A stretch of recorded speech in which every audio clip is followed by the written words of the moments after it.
Kayla. Oh, Mala, hindi mo yata kasama si Gemma. Hindi ka sandali. Nakita na ba si Tito Jacob? Kaka-text lang ni Lola Maria. Nahanap na daw yung sasakyan niya, pero wala dun si Tito Jacob. Kayla, malakas ang kutob ko na may kinalaman dito si Tita Lynette eh.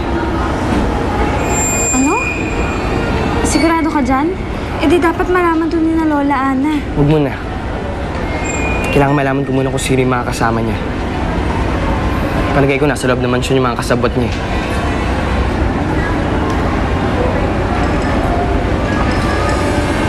TJ, kaibigan ng mami ko si Tita Lynette ah. Kayla, okay lang. Gusto ko na naman magising si Daddy sa mga kalokohan ng Lynette na yun eh. Hindi ko naman kailangan sabihin na kung may kasabot siya o ano. Hindi, TJ. Kung talagang may ginawa silang mali, at kung talagang may kinalaman sila sa pagkawala ni Tito Jacob, kailangan nilang panagutan yun. Sigurado ka? Oo.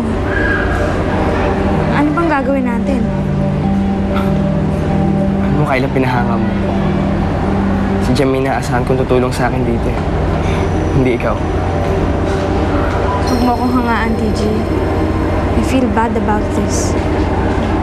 Sana lang talaga hindi sila yung kasabot ni Tita Lynette para hindi ko na sila kailangan isumbong.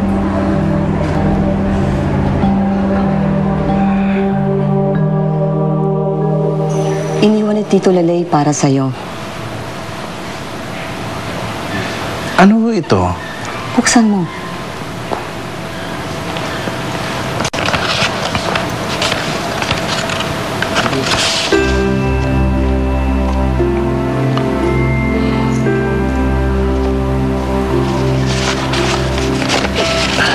Hindi naman ho kailangan ito.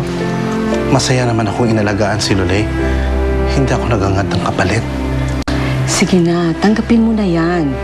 Gusto ni Tito, magkasama na kayo ni Jennifer. Alam niyang yun ang pangarap mo, di ba? Gamitin niyo pag-uumpisa niyo muli. Hindi naman po talaga kailangan to eh.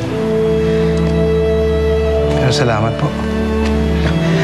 Gagamitin ko to para kay Jennifer.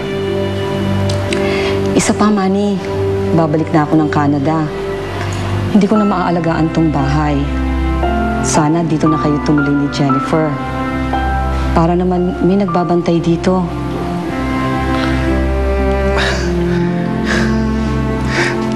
Hindi lang ko kami makakalipat kagad. Kasi hindi ko basta maiwan ang kaibigan ko eh. Ako naman ngayon ang kailangan niya. Kung kailan kayo ready, kailan kayo lilipat, etong susi. Ituring yung parang sa inyo na tong bahay na to.